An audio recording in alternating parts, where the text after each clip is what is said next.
Assalamualaikum warahmatullahi wabarakatuh. Alhamdulillah, segala puji bagi Allah yang telah melimpahkan rahmat hidayah kepada kita semua. Sehingga Alhamdulillah, pada siang hari ini, sebagaimana biasa, tiap sepekan sekali, hari Selasa, hari ini tepatnya tanggal 21 di bulan Desember 2021, QLM, Alhamdulillah sudah yang ke-225, mengudara bersama mitra dan sahabat yang insya Allah bergabung pada hari ini. Dan sebagaimana biasa, kita akan sama-sama belajar 1 jam ke depan, bahwa hari ini Alhamdulillah kita mendapat satu kehormatan dengan tidak seperti biasa kita duduk di meja, namun hari ini ternyata kita harus berdiri di sini. Mudah-mudahan dengan tampilan ini juga akan membawa kita sama-sama tetap setia belajar bersama dan tetap setia mengisi jiwa kita agar ke depan kita menjadi orang-orang yang betul-betul berkualitas. QLM pada awalnya diciptakan atau di-established atau dibuat untuk membuat kita semua belajar bersama agar Q-nya adalah quality, L-nya life, M-nya management. Jadi quality life management, artinya kita betul-betul dalam kehidupan kita ini menjadi orang yang kualitasnya, kualitas dirinya insya Allah lebih dibandingkan yang lain. Oleh karena itu, satu hikmah yang mengatakan bahwa belajar itu merupakan satu kebutuhan. Kita setuju, kita sepakat, kita tidak akan pernah ada habisnya untuk belajar. Bahkan dalam konsep Islam pun dikatakan belajar itu wajib, fardhu bagi umat Islam, baik mukmin atau mukminat. Nah, kali ini sangat luar biasa sekali di QLM yang 225 ini kita akan membahas satu tema, yaitu menumbuh kembangkan empati. Kenapa tema ini mesti kita angkat? Saat ini orang bilang dehidrasi moral itu sangat luar biasa. Saat ini mesti kita sebagai orang tua juga harus belajar bagaimana kita bisa menumbuh kembangkan empati kita. Berawal dari satu kata yang sangat luar biasa juga kita, yaitu adanya cebol. Wah, ini kata cebol itu. Kalau orang memandang cebol secara fisik kan kayak apa sih cebol itu ya? Jadi tidak sesuai dengan yang kita lihat seperti rata-rata orang atau bagaimana. Jadi cebol itu dianggap satu hal yang boleh dikatakan lebih rendah dalam hal fisik. Namun cebol kita gunakan sebagai akronim. Yang pertama C-nya adalah check and recheck is must. Bahwa ternyata mengecek diri, mengevaluasi diri adalah sebuah kebutuhan dan sebuah keharusan bahkan. Kenapa? Check and recheck is must. Orang-orang yang seperti ini biasanya orang-orang yang insya Allah nanti empatinya sangat tinggi. Karena apa, senantiasa mengecek dirinya. Apakah hari ini saya sudah baik dalam bertindak atau mungkin belum? Atau apakah hari ini saya sudah manfaat untuk orang lain atau belum? Atau kalau dirinya sendiri ya pastilah karena seperti itu. Kemudian E-nya, kebetulan E-nya adalah juga empati. Orang empati itu orang yang paham terhadap situasi kondisi, terhadap di mana kita berada, kepada siapa kita berbicara, dan bahkan orang empati itu bisa masuk ke ranah orang yang diajak kita bicara atau lawan bicara kita. Jadi di sana tidak ada sama sekali egoisme, tidak ada sama sekali kita harus betul-betul mengungkapkan apa kata saya saja. Tapi ternyata kita akan masuk ke ranah orang lain juga. Ini orang empati. Jadi empati itu bisa menempatkan diri di mana kita berada. Nah, ketika kita empati juga satu hal menjadi catatan adalah kita akan rendah hati. Hebatnya orang empati. Maka saya kira kalau kita sama-sama belajar menumbuh kembangkan empati ini adalah pas sekali untuk kita. Nah, B-nya, karena tadi cebol, B-nya adalah begin with good thing. Mulailah dengan hal-hal baik. Dengan hal baik saja terkadang kita menjadi masalah, apalagi hal-hal yang tidak baik. Oleh karena itu orang-orang yang empati pasti akan memulai dengan hal baik. Kenapa? Kehati-hatian dalam segala hal. Dan kata cebol ini yang pas sekali untuk memulai kita akan membahas bagaimana cara kita menjadi orang yang bisa mempertahankan atau menumbuh kembangkan empati kita. O-nya adalah organize positive mentally. Ini orang-orang yang husnuzon, yang senantiasa berpikir positif dan tidak ada hal negatif sama sekali dalam dirinya. Sekalipun mungkin orang mengatakan, itu kan kurang baik dan sebagainya. Namun kalau kita yakin bahwa ini adalah yang terbaik, kita akan tetap jalan. Dan organize positive mentally itu ya suatu kebutuhan.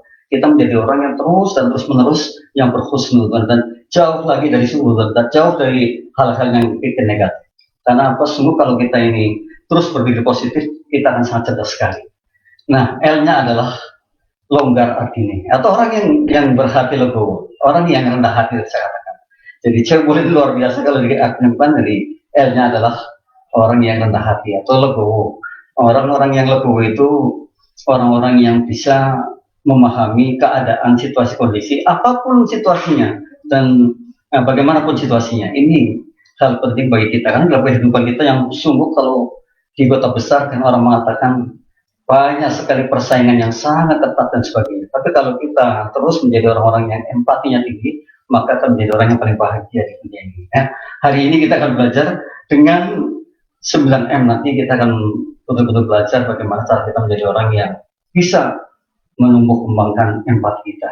Kita akan mulai biasa satu persatu agar mudah dipelajari. Kenapa? Kenapa kita harus sering menyikat seperti itu agar lebih mudah? Karena memang betul banyak sekali mungkin cara-cara kita untuk menjadikan kita orang empati, cara-cara kita bisa menumbuh kembangkan empati. Namun dengan 9M ini agar lebih mudah dipelajarinya dan insya Allah menjadi satu motivasi dan menjadi inspirasi kita untuk bisa terus mengingatnya.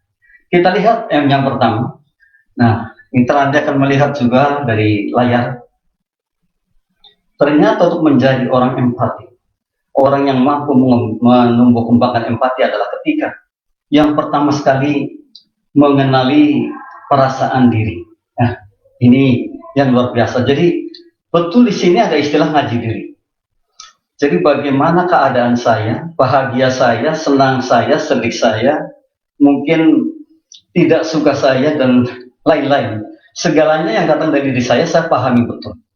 Kenapa mesti seperti ini? Orang-orang yang terkadang melalaikan dirinya justru akan sulit sekali mengarahkan situasi kondisinya. Akan sulit sekali mengarahkan dirinya. Oleh karena itu, mengenali perasaan diri ini penting bagi kita untuk menjadikan kita orang yang bisa menumbuh kembangkan empati. Dan tadi saya katakan, kesenangan saya karena apa? Kebahagiaan saya karena apa? Kesedihan saya karena apa? Kemudian ketidaksenangan saya karena apa? Mungkin banyak sekali yang ternyata dari eksternal kemudian masuk ke internal saya. Nah, di sini kita kaji, di sini kita evaluasi, di sini kemudian kita akan komparasi terhadap diri saya sendiri. Bagaimana saya hari kemarin dengan hari ini, atau hari yang lalu dengan hari ini. Itu komparasinya. Sehingga saya akan memahami betul, oh ternyata ini kejadiannya sehingga saya bisa bahagia hari ini. Sehingga saya bisa senang hari ini. Sehingga saya bisa sedih hari ini. Ini orang yang empatinya akan muncul dan bisa menumbuh kembangkan adalah ketika siapapun kita bisa mengenali perasaan diri kita. Jadi perasaan diri itu ternyata harus dipelajari. Jangan sampai mitra kita tidak pernah mengenali perasaan kita. Jadi terkadang kita ini sayang sekali, kita sebenarnya merasakan sesuatu yang mestinya menjadi catatan khusus. Namun terkadang kita lost begitu saja. Kita tidak catat, kita tidak rekam, kita tidak jadikan satu pembelajaran. Sehingga banyak sekali hal-hal penting yang pada akhirnya terbuang begitu saja. Kalau saya katakan tadi lost saja gitu ya, tidak ada remnya gitu. Waktu kalau kita ada remnya kan ada catatannya. Nah, enaknya kita kalau kita kemudian mengenali diri, mengkaji diri, mengevaluasi diri dengan perasaan yang ada atau dengan mood yang ada pada diri kita, maka kita akan paham betul. Oh ternyata saya hari ini seperti ini sehingga menimbulkan yang seperti ini. Nah, biasanya nanti akan ketemu titik di mana permasalahan-permasalahan yang datang pada diri kita. Tapi kalau kita tidak pernah berpikir sampai ke situ, ya bagaimana kita akan tahu kemudian bagaimana kita akan excuse memaafkan diri, lalu kemudian berbuat ke depan lebih baik lagi, karena sungguh luar biasa bahwa pikiran kita ini sangat cerdas sekali. Pikiran kita ini sangat cepat sekali merespon segala sesuatu, dan bahkan saking cerdas, saking cepatnya sehingga apapun akhirnya lewat saja. Bahkan orang mengatakan hal-hal yang penting, hal-hal yang baik itu terkadang betul-betul tidak kita ingat. Atau begini, satu hal kecil saja. Ketika kita ngobrol dengan teman kita, sekian ratus atau sekian ribu kata yang sudah kita mungkin bicarakan, yang sudah kita keluarkan dari mulut kita. Namun bisa jadi satu kata pun tidak ingat apa yang kita tadi bicarakan. Bisa jadi, sekalipun mungkin ada beberapa kata yang ingat. Kalau kemudian para pakar mengatakan bahwa sehari itu laki-laki berbicara sampai 8.000 kata, kalau perempuan 20.000 kata. Namun kemudian, berapa persenkah kata-kata yang sudah kita keluarkan yang manfaat? Nah ini hanya orang-orang yang bisa mengenali perasaan dirinya saja yang bisa menghitung, oh ternyata pembicaraan saya ini manfaat, ternyata pembicaraan saya ini kurang manfaat. Tapi bagi mereka yang tidak pernah mengenali perasaan dirinya, tidak mungkin akan menghitung seperti itu. Sehingga apa? Yang terjadi adalah, ya bisa jadi, ternyata yang kita bicarakan banyak madorotnya, bukan manfaatnya. Nah, ini pentingnya kita menjadi orang yang mampu mengenali perasaan diri. Dan mengenali perasaan diri itu adalah awal dari kita akan bisa menumbuh kembangkan yang namanya empati. Kalau saya katakan tadi ya, bahwa empati adalah orang yang tahu diri, orang yang punya perasaan, orang yang bisa masuk ke ranah perasaan orang lain, orang yang menghargai orang lain. Nah, di sini nanti kita akan bahas satu persatu sehingga kenal betul bagaimana kita menjadi orang yang betul nantinya bisa mengembangkan, bisa menumbuh kembangkan empati kita.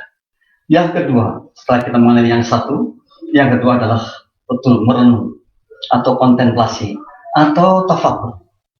Ternyata para pakar pun sudah memberikan warning pada kita. Wahai saudaraku, sediakan waktu 5-10 menit untuk menyendiri di kala sore hari. Di kala betul-betul situasi kondisinya sangat nyaman, sangat tenang sekali. Lalu pikirkan, lalu bayangkan, lalu imajinasikan apa-apa yang telah dikerjakan, baik itu yang baik maupun yang tidak baik. Lalu hitung-hitunglah di sana. Dan ini penting. Permasalahannya adalah kita sudah seperti itu atau belum. Ini masalah. Kalau kita belum kan jadi masalah. Namun kalau kita selalu seperti itu, pasti besoknya ada refleks yang bagus sekali. Besoknya akan lebih baik lagi. Karena apa? Hari ini kita mendapat pembelajaran dari perenungan tadi, dari merenung, dari kontemplasi. Untuk menjadi orang yang empatinya tinggi adalah orang-orang yang merenung. Orang-orang yang senantiasa berpikir bahwa saya punya 10 menit untuk menyendiri dan memikirkan hal-hal yang telah saya perbuat. Atau mungkin hal-hal yang belum diperbuat ke depannya akan seperti apa. Nah, ini orang-orang yang seperti inilah semestinya orang-orang yang pada akhirnya betul-betul empatinya tinggi, betul-betul bisa menumbuh kembangkan empati. Dan akhirnya apa yang terjadi adalah insya Allah menjadi orang yang di mata orang lain itu sangat baik sekali. Dan bahkan kemanfaatan pun akan sangat baik. Nah, ini mestinya kita seperti itu. Jangan kita menjadi orang yang kalau orang bilang itu surgal-surgul gitu ya. Atau mungkin seenak-enak gitu ya. Ini sayang sekali kalau kita yang seperti itu. Kita mesti ada istilah orang ketimuran itu ada istilah apa sopan santun, adab asor, kemudian ada istilah tahu diri, tadi ada istilah rendah hati. Jadi mestinya kita akan bisa mencapai ke situ. Nah, merenung ini manfaatnya adalah untuk itu. Merenung itu atau kontemplasi atau tafakur, manfaatnya adalah untuk itu. Dan ketika kita bisa katakanlah sehari 10 menit saja setiap sore menyendiri dulu, kemudian kita merenungkan dalam situasi kondisi yang sangat bagus, yang sangat fit, yang sangat positif, maka yang terjadi luar biasa bagi kita. Kita akan bisa mengetahui, oh ternyata saya banyak sekali tadi membuat kesalahan. Ternyata saya tadi banyak sekali membuat ketidaknyamanan bagi orang lain. Nah, inilah gunanya kita nanti pada akhirnya akan menjadi orang yang empatinya tinggi atau bisa menumbuh kembangkan empati. Ketika kita mau merenung, ketika mau kontemplasi, kalau istilah yang paling bagus adalah mungkin tafakur, yang dimana kita akan merefleksi diri, akan betul-betul melihat diri kita, apa yang telah kita perbuat, dan bercermin kepada apa yang akan kita lakukan esok hari. Orang-orang yang seperti inilah insya Allah orang-orang yang selamat. Dan orang-orang yang dicintai oleh orang banyak. Kenapa? Kita paham, kita tahu. Dan inilah senangnya kita kalau kita menjadi orang yang senang kontemplasi, atau tafakur, atau merenung.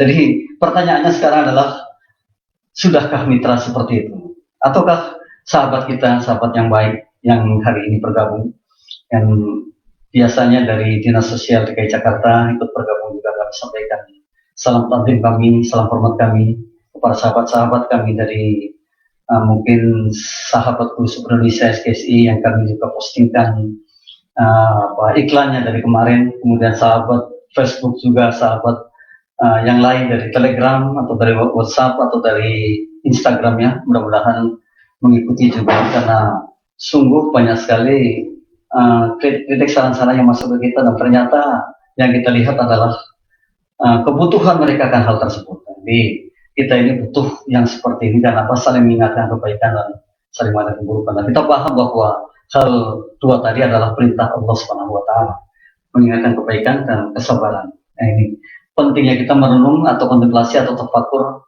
pada sore hari. Maka mestinya kita melakukan yang seperti itu. Dan jangan lupa sahabat, kita mencoba untuk mulai hari ini, nanti sore, setelah kita kerja, setelah kita mandi, setelah kita fresh, coba kita merenung sendiri, kita kontemplasi atau kita tafakur, kemudian tadi saya katakan pikirkan, imajinasikan apa-apa yang telah diperbuat atau mungkin yang belum diperbuat hari esok. Dan jadi catatan penting ketika hal-hal yang tidak baiknya mungkin atau hal-hal yang baiknya, sehingga esok hari akan lebih baik lagi atau esok hari akan diberikan hal yang lebih baik dibandingkan saat ini. Ini yang kedua. Lalu kita lihat yang ketiga. Yang ketiga adalah memandang masalah dari sudut pandang orang lain. Nah, ini yang terkadang egoisme kita ini sangat tinggi sekali. Ternyata untuk menjadi orang empati itu bisa mendengarkan dengan baik. Dan bahkan nanti di empatnya itu adalah kita memang harus mendengarkan orang lain. Jadi kalau kita punya masalah, kita terkadang lupa untuk mencari orang-orang yang mungkin mampu menyelesaikan masalah tersebut, atau paling tidak mengurangi masalah yang kita miliki. Ini sekalipun betul bahwa para motivator pun mengatakan atau para pembicara mengatakan, kalau kita punya masalah besar ya kecilkan, punya masalah kecil ya buang saja, nyaris tidak punya masalah kan? Atau kalau kita memandang masalah kita bukan masalah ya kita nggak punya masalah. Namun kemudian ternyata untuk menjadi orang empati itu adalah memandang masalah dari sudut pandang orang lain.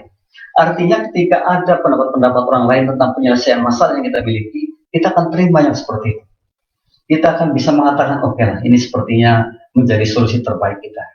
Oleh karena itu ya tidak aneh kalau kemudian orang punya masalah pergi ke konsultan, pergi ke mentor, pergi ke advisor, ke guru, ke ustadz, kiai itu. Betul-betul, karena ini betul-betul kita memandang masalah dari sudut pandang orang lain. Jadi bukan dari kita sendiri saja. Kadang-kadang masalah juga luar biasa. Bisa jadi kita tidak bisa menyelesaikan masalah itu sendiri sehingga kita harus keluar.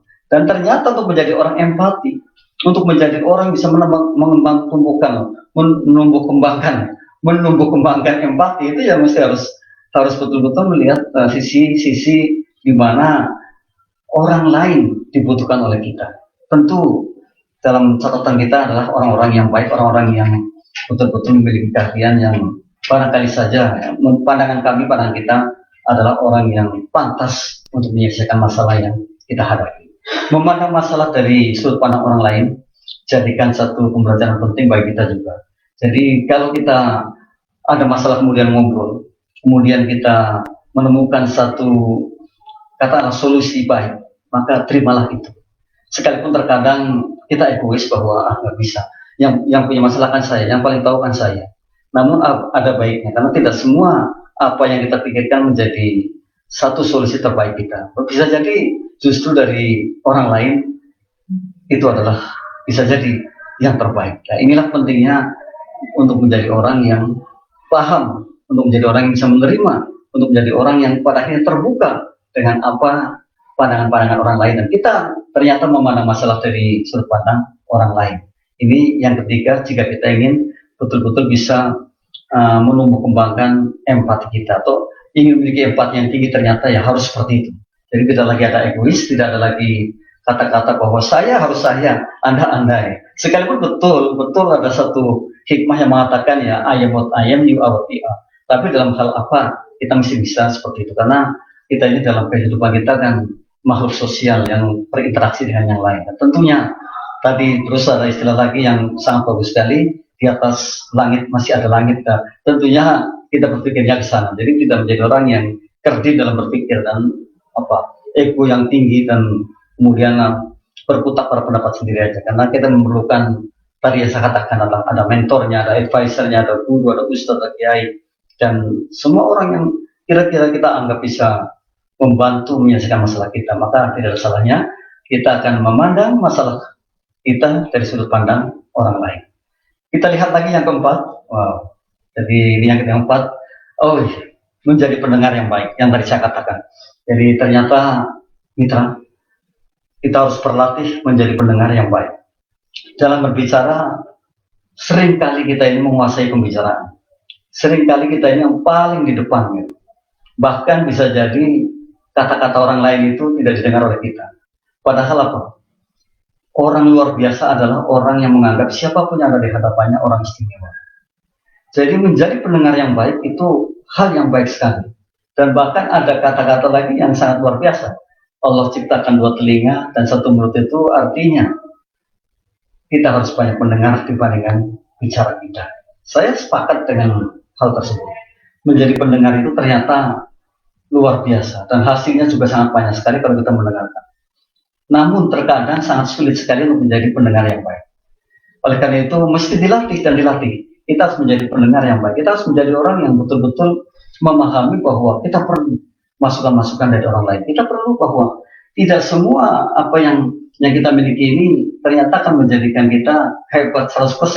Tapi kita perlu mendengar pendapat orang lain. Kita perlu menjadi pendengar yang baik. Kita perlu mendengarkan dari sisi kanan, sisi kiri kita, depan kita, belakang kita.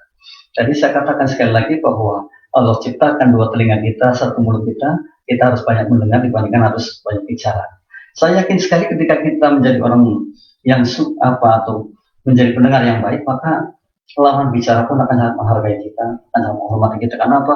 Kita beri waktu, kita dengarkan dengan baik, kita dengar dengan serius, kita menjadi catatan tersendiri atas apa yang diucapkan oleh orang yang ada di hadapan kita.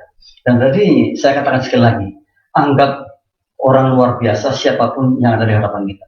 Anggap orang istimewa siapapun yang ada di hadapan kita. Maka kita menjadi orang yang luar biasa. Jadi jangan menyepelekan gitu. Nah, kalau terjadi menyepelekan, kalau terjadi mengatakan, Anda siapa sih? Anda anak kemarin. Emang bisa apalah? Yang seperti ini justru yang sangat bahaya sekali. Kenapa? Bisa jadi dia mampu dalam hal A dan saya tidak bisa dalam hal A. Bisa jadi ia luar biasa dalam hal B dan saya tidak bisa dalam hal B. Oleh karena itu, karena sangat banyaknya ilmu, sangat banyaknya bervariasinya skill dan sebagainya, maka sungguh sangat bijak kalau kita memahami bahwa siapapun yang akan di hadapan kita ini orang istimewa. Siapapun. Jadi oleh karena itu tidak ada merasa yang paling tinggi. Yang ada justru tadi di L adalah orang-orang yang legowo, orang-orang yang rendah hati, orang-orang yang paham bahwa saya memerlukan orang lain. Ini pentingnya kita menjadi orang yang paham dan kemudian akan menjadi orang yang empatinya sangat tinggi. Atau bahkan di judulnya luar biasa sekali, menumbuh kembangkan empati. Kan luar biasa sekali. Kita mesti seperti itu, bisa mampu menumbuh kembangkan empati kita. Dan tadi saya katakan bahwa empati itu adalah orang yang betul-betul tahu diri, tahu lingkungan, tahu orang lain, dan kita bisa menghargai dengan baik orang lain yang ada di hadapan kita. Dan siapapun yang ada di hadapan kita adalah orang istimewa. Inilah orang-orang empati. Dan mitra, kita sekali lagi, mitra juga mesti memahami betul bahwa kita harus menjadi orang yang empatinya tinggi. Kita lagi belajar bagaimana kita menjadi orang yang mampu memiliki empati yang tinggi. Atau paling tidak, mampu menumbuh kembangkan empati kita. Ini sangat luar biasa sekali. Jadi jangan menjadi orang yang terus dikekang dengan ego yang sangat tinggi. Nah, menjadi pendengar yang baik pun tadi saya katakan perlu dilatih. Jadi tidak menjadi orang yang pada akhirnya hanya pendapatnya sendiri saja gitu. Tapi ada pendapat orang lain yang mesti kita dengar dan dijadikan satu pijakan juga untuk menentukan arah ke depan lebih baik. Ini yang keempat. Kita punya 9, kita lihat yang kelima. Kita juga bisa dilihat di layar. Yang kelima adalah betul menghayati fenomena berbagai hal. Artinya kita peduli. Jadi kalau kita bekerja dimanapun kita bekerja, di instansi apapun, di departemen apapun, mestinya di sana ada sense of belonging. Jadi ada rasa memiliki, sehingga kita akan peduli. Jadi tidak cuek gitu.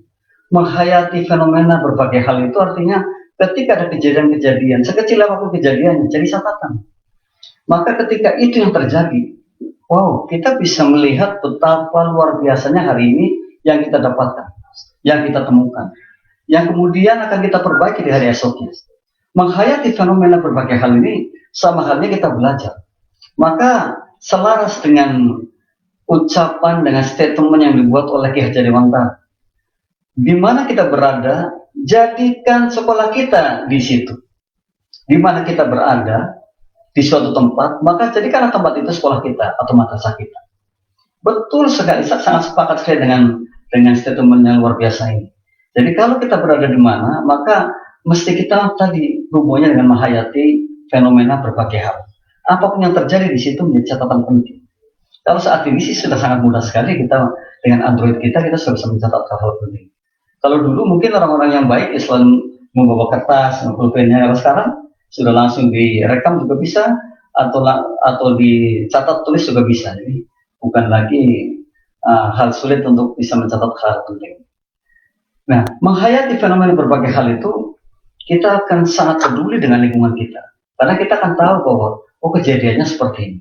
Oh ini terjadinya seperti ini. Jadi tidak cuek.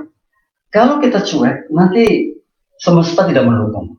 Kalau kita cuek, maka yang terjadi adalah apa? Kita sangat miskin sekali. Namun kalau kita terbuka, kita peduli dengan lingkungan kita baik dengan lingkungan kita baik dengan semua yang ada di lingkungan kita, maka semua akan mendukung kita. Orang bilang mestakun, semesta mendukung. Jadi untuk menjadi kita sukses pun kita harus seperti itu. Jadi jangan ego saja ini kedepankan, lebih kepada hal-hal yang seperti itu. Nah, menghayati artinya luar biasa ini, tidak sekedar hanya melihat, tapi betul-betul dijadikan satu pembelajaran, jadi inspirasi, jadi motivasi. Maka Ki Hajar Dewantara itu mengatakan, kepada siapa kita bertemu, jadikan ia guru. Karena apa? Ada di sana pasti ada sesuatu yang baru. Nah, kita perlu hayati yang seperti itu. Fenomena apa yang terjadi di alam ini akan diceritakan oleh orang lain yang kemungkinan saja kita belum pernah mendengar, kita belum melihat berita, kita belum membaca koran, dan sebagainya. Namun di situ diceritakan. Maka betul sekali kalau dikatakan bahwa ketika kita ketemu siapapun, jadikan ia guru kita. Tanpa pandang bulu. Wah, luar biasa sekali mitra kalau kita ngomong seperti itu. Jadi menjadikan orang guru kita kalau kita bertemu dimanapun kita berada. Dan yang ketiga itu adalah hubungannya dengan menghayati fenomena berbagai hal ini adalah segala halnya dijadikan ilmu. Maka yang terjadi, maka ilmu yang sangat luar biasa. Dan kita akan cerdas sekali, sehingga apa yang orang mengatakan bahwa yang paling hebat adalah ketika kita menemukan universitas kehidupan. Ketika kita menemukan hal baru dalam universitas kehidupan. Jadi ini yang universitas yang sedang kita alami itu adalah benar-benar nyata. Ini benar-benar ada dan benar-benar akan menjadikan kita orang-orang yang paham arti kehidupan atau arti sebaik-baik kehidupan. Tapi kalau kita cuek, ya kita tidak akan paham yang seperti itu. Dan kalau kita tidak menghayati fenomena berbagai hal, maka yang terjadi adalah ya kita akan sangat ketinggalan sekali. Contoh saja apa yang baru terjadi, kemudian menjadi tatanan kita. Kita mendengar berita, oh ternyata ini. Kemudian kita ceritakan kepada orang lain, atau ketika orang lain menanyakan kepada kita, oh iya saya sudah mendapat informasinya. Inilah gunanya kita menjadi orang yang senantiasa menghayati fenomena berbagai hal yang saat ini terjadi. Apapun keadaannya, apapun situasinya, apapun yang terjadi menjadi catatan penting bagi kita. Dan ini sebenarnya sudah diwarnikan, sudah disuruh oleh pakar-pakar kita, oleh motivator kita, oleh pembijak kita untuk senantiasa mencatatnya seperti itu. Jadi catatlah hal-hal penting agar menjadi satu pembelajaran. Bahkan Ki Hajar Dewantara mengatakan segala hal dijadikan ilmu. Jadi tidak ketinggalan. Kalau ini yang terjadi, betapa luar biasanya kita. Setiap sorenya dalam kontemplasi kita akan menemukan catatan-catatan penting yang terjadi pada hari ini. Jika itu dikalkulasi dari 1 hari, 2 hari, sampai 1 minggu, sampai 1 bulan, 1 tahun, sekian lamanya, wah seperti apa rasanya? Jadi kayaknya mustahil tidak bisa mengarang buku. Jadi mustahil tidak bisa membuat satu catatan, atau biasanya kan buku harian gitu. Kayaknya nggak bisa. Nah, ini termasuk diantaranya. Dan mestinya kita mampu, mestinya kita bisa. Siapapun kita.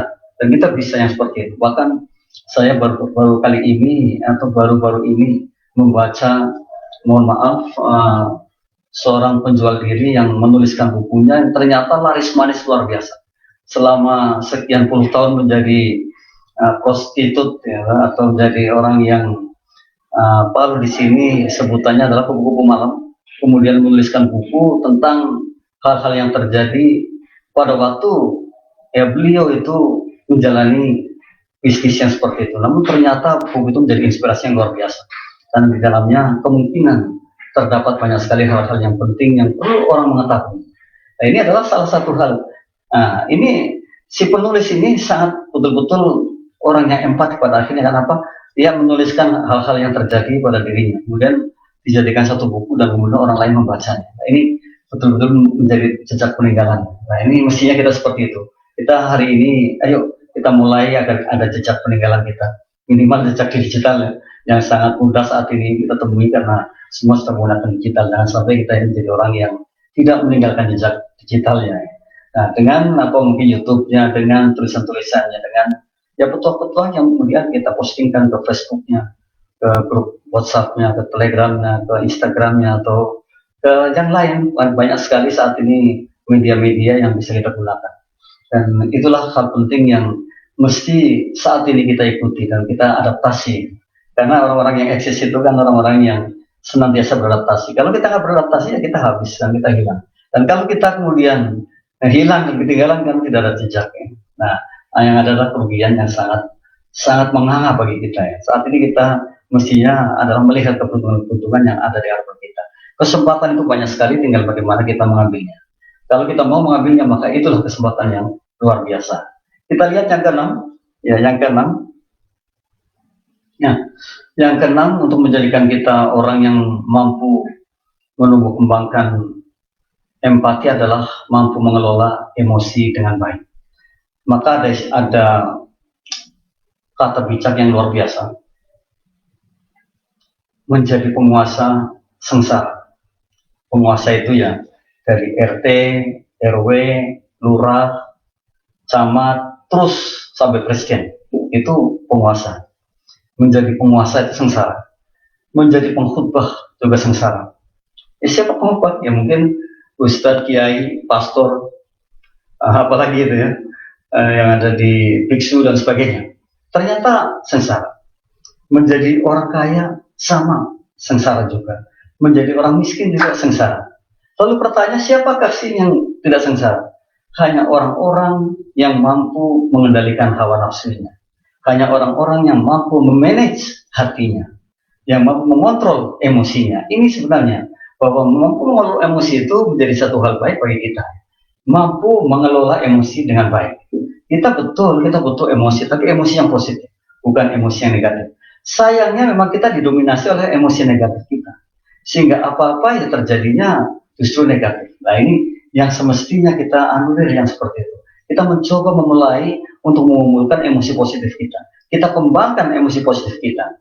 Mampu mengelola emosi positif, mampu mengelola emosi dengan baik, itu ternyata membuat kita bahagia sekali. Kalau saya tadi gambarannya saya katakan itu menjadi penguasa, menjadi pengkhotbah, menjadi orang kaya, menjadi orang miskin, menjadi siapapun, ternyata nggak bahagia. Siapa yang paling bahagia adalah orang-orang yang mampu mengelola emosinya dengan baik. Dalam catatan emosi positifnya, bukan emosi negatif. Nah, kita mestinya seperti itu. Kita harus menjadi orang yang paling bahagia karena kita mampu mengelola emosi kita. Semua kan bisa kita atur, karena kita aktornya. Orang bilang life is choice, bahwa hidup ini kan pilihan. Ya, kita mah pilih yang mana? Ya, pilih yang ruwet atau pilih yang enak kan gitu ya. Nah, oleh karena itu kan ada istilah yang sangat bagus sekali. Mudahkan orang lain agar kita juga mudah. Nah, tentunya kita ingin yang mudah, kita ingin yang ruwet. Sekalipun kita mendapatkan hal-hal yang ruwet, namun kita akan permudahkan apa? Dijadikan pembelajaran buat kita. Bukan dijadikan ruwetnya itu. Oleh karena kita paham bahwa ketika ada masalah datang, bukan masalahnya yang kita pikirkan, tapi solusinya yang kita pikirkan. Maka kan menjadi enteng, menjadi hebat. Nah, disinilah kita menjadi bijak, dan di situ tentu akan menjadi orang yang empatinya sangat tinggi, atau yang orang yang mampu menumbuh kembangkan empati. Kenapa? Karena bijak sekali, dan orang bijak itu ya pasti empatinya seiring sekali. Nah, kita kadang-kadang kita sayangkan ketika kita tidak mampu mengelola emosi kita. Dan hebatnya lagi dalam satu ilmu hipnotis dikatakan bahwa ternyata ketika emosi negatif muncul, itu kekuatannya pun juga muncul lagi. Maka orang marah itu kekuatannya bertambah. Orang lagi marah itu bisa ngangkat meja yang mungkin saja sebenarnya nggak kuat diangkat, tapi ketika sedang marah bisa mengangkat itu, dan ini nyata dan terbukti. Nah, ini luar biasanya misalnya. Bagaimana kalau kemudian emosi positifnya muncul? Kan luar biasa sekali. Bahkan kemudian sampai ilmuwan Amerika mengatakan bahwa ternyata fungsi atau kapasitas otak kita itu bisa menyimpan buku sampai 4,7 juta buku. Ini artinya kalau kita munculkan mestinya emosi positifnya, ya kita menjadi orang luar biasa. Dan kalau kita juga mampu mengelola emosinya, ya kita bahagia sekali. Jadi disitulah sebenarnya kebahagiaan. Jadi kebahagiaan itu bukan di titik yang lain, dan kita tidak bisa mengatakan bahwa si A sudah bahagia, si B sudah bahagia. Tidak bisa, itu itu mungkin hanya kulitnya. Karena yang tahu persis bahagianya adalah diri kita sendiri. Jadi ada istilah yang sangat bagus, orang mengatakan kaya belum tentu bahagia, miskin belum tentu hina, kan gitu. Ya ini sebenarnya menjadi satu pembelajaran. Jadi artinya bahwa ia tidak menjamin kekayaannya akan membahagiakan, atau tidak menjamin bahwa kemiskinannya akan buat ia sedih atau berduka. Tapi yang jelas adalah ketika kita mampu mengelola emosi kita. Ini yang kenal. Sekali lagi mitra, jangan sampai salah. Kita harus belajar bagaimana mengelola emosi kita, sehingga kita menjadi orang yang betul-betul akhirnya akan baik terhadap apa yang mungkin menjadi keputusan kita.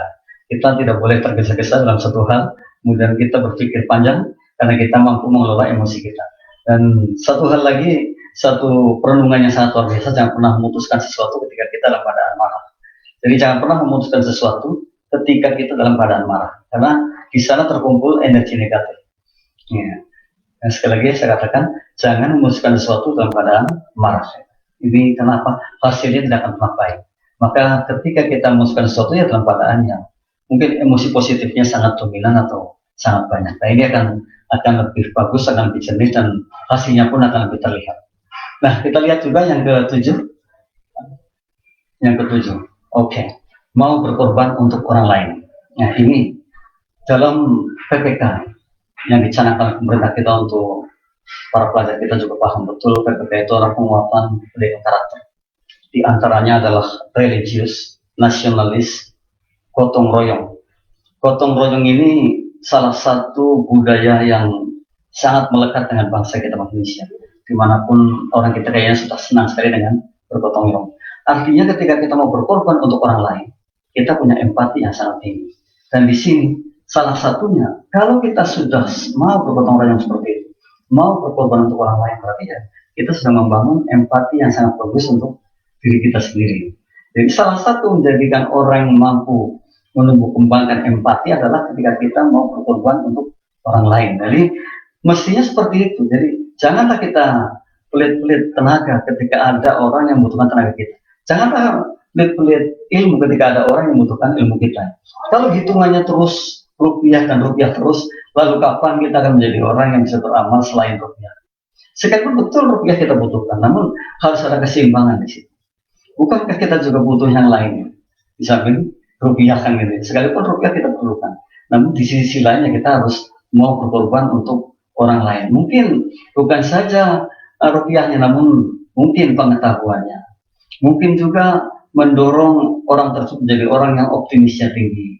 Mungkin juga berkorban untuk orang yang sangat membutuhkan tenaganya, pikirannya, atau yang lainnya. Bahwa mau berkorban untuk orang lain adalah salah satu syarat kita menjadi orang yang bisa menumbuh kembangkan empati, atau bisa memiliki empati yang sangat tinggi. Nah, kita akhirnya bertanya pada diri kita, sudahkah kita seperti itu? Kita mau berkorban untuk orang lain. Jangan-jangan kita justru sebaliknya, orang yang sangat egois, orang yang sangat, orang bilang itu ya mungkin pelit terhadap segalanya. Padahal jangan salah, memberi, menolong, atau katakanlah tadi berkorban untuk orang lain adalah bisnis kita dengan Allah. Dan itu menjadi keuntungan yang tidak akan pernah dijadikan kerugian.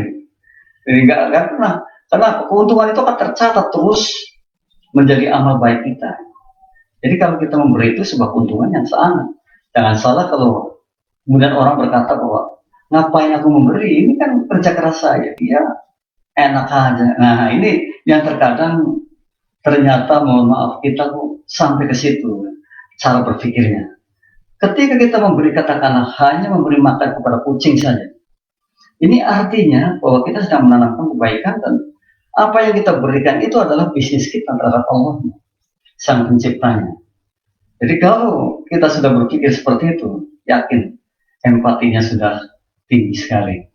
Nah, kita terkadang sangat egois sekali, mau memberi makan saja atau memberi sesuatu aja pikir dulu, enggak, enak aja dia, ini saya dapatnya juga dengan susah payah. Kita sayangkan yang seperti itu. Bukankah saat ini kita paham bahwa give dan receive, memberi kemudian kita akan menerima, dan pasti itu. Nah, oleh karena itu ketika kita mau berkorban untuk orang lain, berarti sudah ada sisi baik untuk empati kita.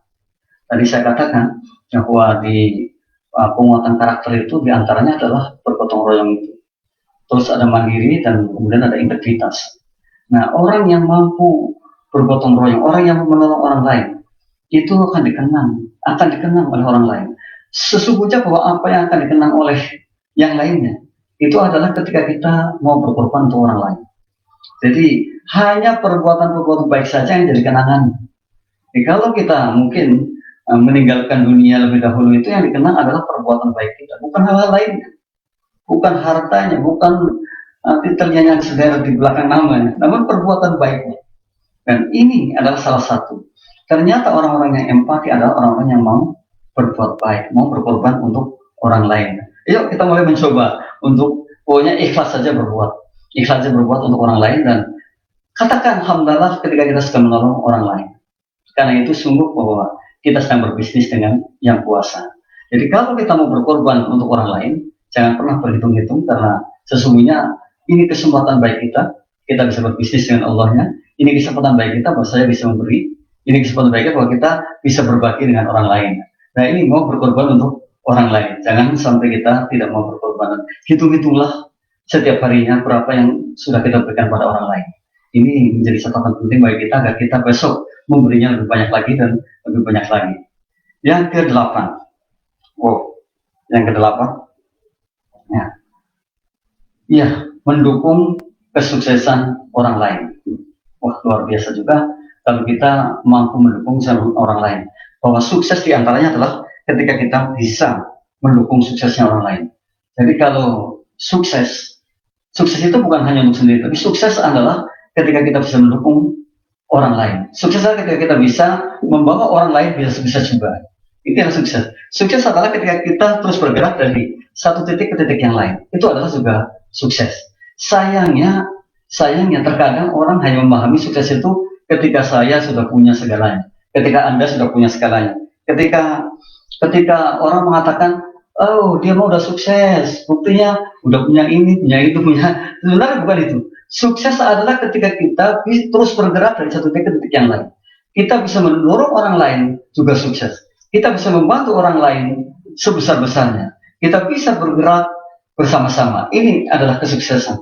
Dan nyatanya seperti itu. Kita coba, kalau sudah mungkin ya, sudah berumur, katakanlah sudah 50 ke atas. Yang kita pikirkan kan hanya satu. Karena semua kan kita tinggalkan. Apa yang kita upayakan dahulu, kerja kerasnya luar biasa. Kemudian kita dapatkan, ternyata kan kita tinggalkan. Nah, yang kita pikirkan cuma satu, bagaimana kita bisa mendukung orang lain, mendorong orang lain, bisa sukses juga. Nah, ini orang sukses. Orang yang hebat. Dan ternyata salah satu orang untuk menjadi empati adalah orang yang seperti itu. Orang yang memiliki empati yang tinggi adalah orang yang senantiasa bisa mendukung orang lain sukses. Jadi janganlah kita berbalik. Melihat orang sukses kita sedih. Melihat orang lain sedih kita senang. Ini harus kita buang. Jadi jangan seperti itu. Yang ada adalah ketika melihat orang lain sedih, kita ikut bersedih. Orang empati. Ketika melihat orang lain sukses, kita ikut senang. Ikut mendoakan dan ikut alhamdulillah. Karena apa? Sungguh kalau dalam keluarga kita saja, katakanlah secara materi semua cukup, maka yang terjadi apa? Yakin bahwa kalau uang itu berada di tangan orang yang tepat, insya Allah amalnya banyak.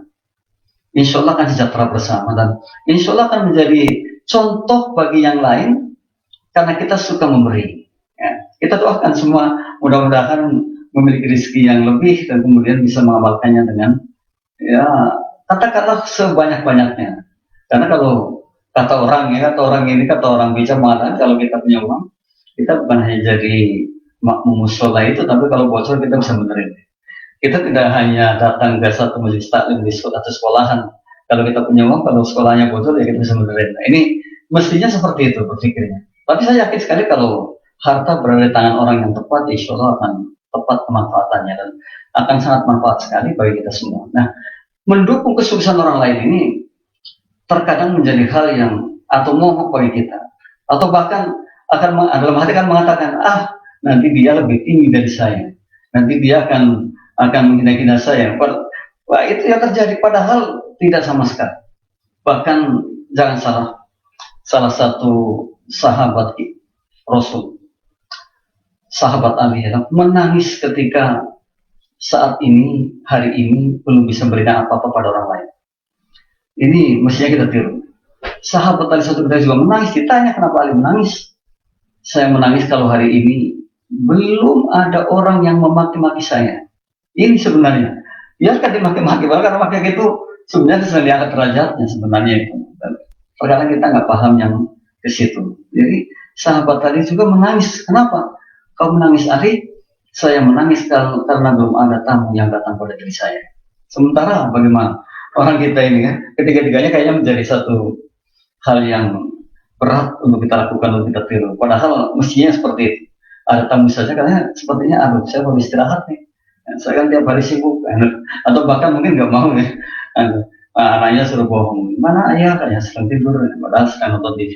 Nah ini yang kita sayangkan. Padahal itu tadi sudah dicontohkan oleh Imam Ali bahwa mestinya tiga hal itu yang saat ini mesti kontra dengan kita menjadi orang yang mengikutinya.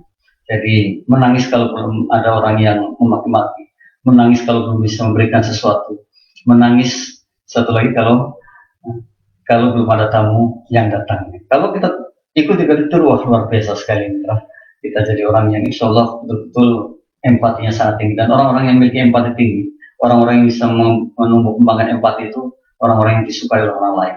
Dan kita mestinya, saya katakan atau kita belajar banyak bahwa kehilangan satu teman itu kehilangan banyak. Oleh karena itu mestinya kita jangan kehilangan siapapun. Bila perlu kita terus networking, mengumpulkan teman, karena apa? Kita inginkan doanya, kita inginkan hal-hal yang baiknya, kita inginkan sesuatu yang insya Allah akan manfaat bagi kita. Karena apa? Dengan banyak teman segalanya akan mudah. Dengan banyak teman kita doanya pun akan banyak sekali. Jadi terbatas dari kita saat ini sudah bisa mendunia karena ada internet. Hingga adanya revolusi industri 4.0 itu adalah salah satu hal yang bagi kita mestinya dijadikan satu pembelajaran, dan bagi kita dijadikan isian untuk mengisi revolusi industri 4.0 yang semua menggunakan internet. Kita pun mampu, kita bisa berhubungan dengan orang yang tanpa batas selama ada internet dimanapun berada. Yang terakhir kita lihat yang ke-9, menjadi orang yang berempati atau menumbuh kembangkan empati adalah mensyukuri pemberiannya. Betul sekali bahwa kita mestinya terus mensyukuri sekecil apapun yang diberikan oleh Allah kepada kita, perlu kita syukuri. Dengan cara apa? Ya alhamdulillah. Dengan cara berbagi, dengan cara terus kita mengevaluasi diri bahwa apa yang kita dapatkan betul-betul pemberiannya. Apa yang kita dapatkan hari ini adalah sesuatu karunia yang sangat luar biasa. Ini rahmat yang luar biasa.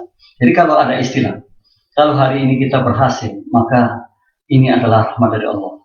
Namun kalau hari ini kita belum berhasil, berbuat profesionallah ke depannya, berbuat baiklah ke depannya, berdoalah ke depannya. Ini sebenarnya pesan yang sangat mulia sekali. Jadi kalau kita berhasil, anggap ini rahmat Allah. Namun kalau kita belum berhasil secara maksimal atau belum sesuai dengan impian yang kita inginkan, maka profesionallah ke depan, berdoalah ke depan, dan katakan bahwa ke depan saya mesti bisa. Ya, insya Allah bisa, karena apa? Kita ini luar biasa. Jadi jangan sampai kemudian kita orang bilang ngedumel gitu. Kita ini, lagi-lagi begini, hasilnya kok seperti ini terus. Ya. Tidak pernah baik, ya, akhirnya tidak pernah menyenangkan. Ya. Nggak bisa.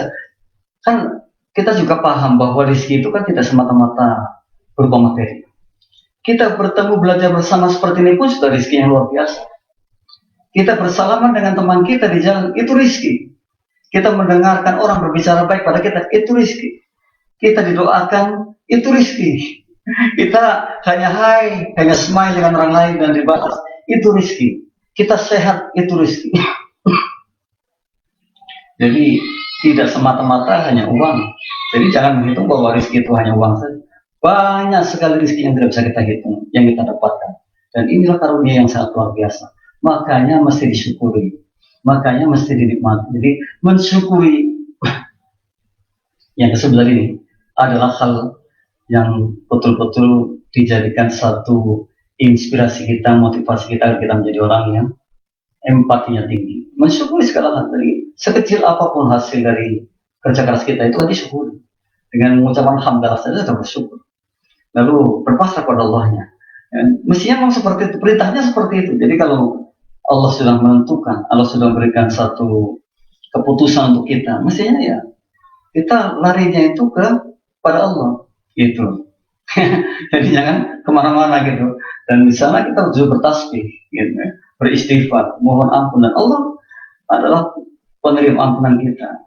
Nah ini yang kita sayangkan, terkadang kita lalai. Justru setelah kita mendapatkan rezeki lalu kita euforia, kita ke hal-hal yang malah maksiat arahnya. Padahal ajarannya tidak seperti itu. Justru kita akan berbondong-bondong ke agama Allah dan kemudian bertasbih, istighfar, dan memohon ampun kepada Allah. Dan wah, luar biasa sekali kalau kita kaji sampai ke sana. Maka di Islamic Center ini kajian-kajian yang seperti itu mestinya kita ikuti dan terus kita renungi. Nah, kita akan menjadi orang yang insya Allah selamat dunia akhirat. Banyak dari Islamic Center ini, ya, pusat kajian kita. Dan terima kasih kami kepada kru dan TV channel JIC yang sudah bekerja keras untuk suksesnya acara GLM sampai saat ini 225. Demikian mitra dan sahabat semua, 9M yang sudah kami siarkan, dan pada waktu yang insya Allah kurang 5 menit lagi ke depan di pukul 15 kita akan akhiri sampai di sini. Mohon maaf atas segala kekurangan, kemudian mohon kritik sarannya mau masuk kepada kita agar ke depan lebih berkualitas lagi, baik lagi. Sekali lagi terima kasih kami kepada Pak Vito, Pak Bobi, Pak Andi, Pak Dara yang ada di studio, dan lain-lain yang insya Allah sudah mendukung suksesnya acara kita. Wabil khusus kepada pengurus besar Islamic Center yang baru dilantik oleh Gubernur DKI Jakarta. Semoga ke depan Islamic Center akan lebih maju lagi, lebih luar biasa lagi, lebih hebat lagi, dan optimis kita semua masyarakat di Jakarta untuk bisa mendapat efek dari kepemimpinan yang baru. Insya Allah seperti itu. Salam kami dari QLM dan mudah-mudahan manfaat. Kurang lebihnya mohon maaf sekali lagi. Billahi taufiq wal hidayah. Assalamualaikum warahmatullahi wabarakatuh.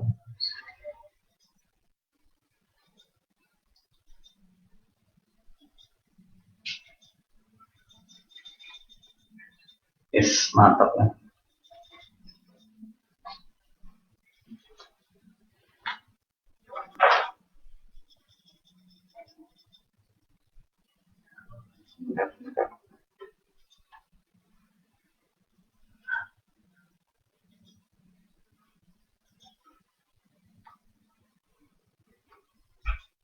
Situasinya baru semua ya, banyak yang baru ya berkembang ya. Sip. Sudah tumbuh. Iya, tumbuh kembang. Langsung ya. Top.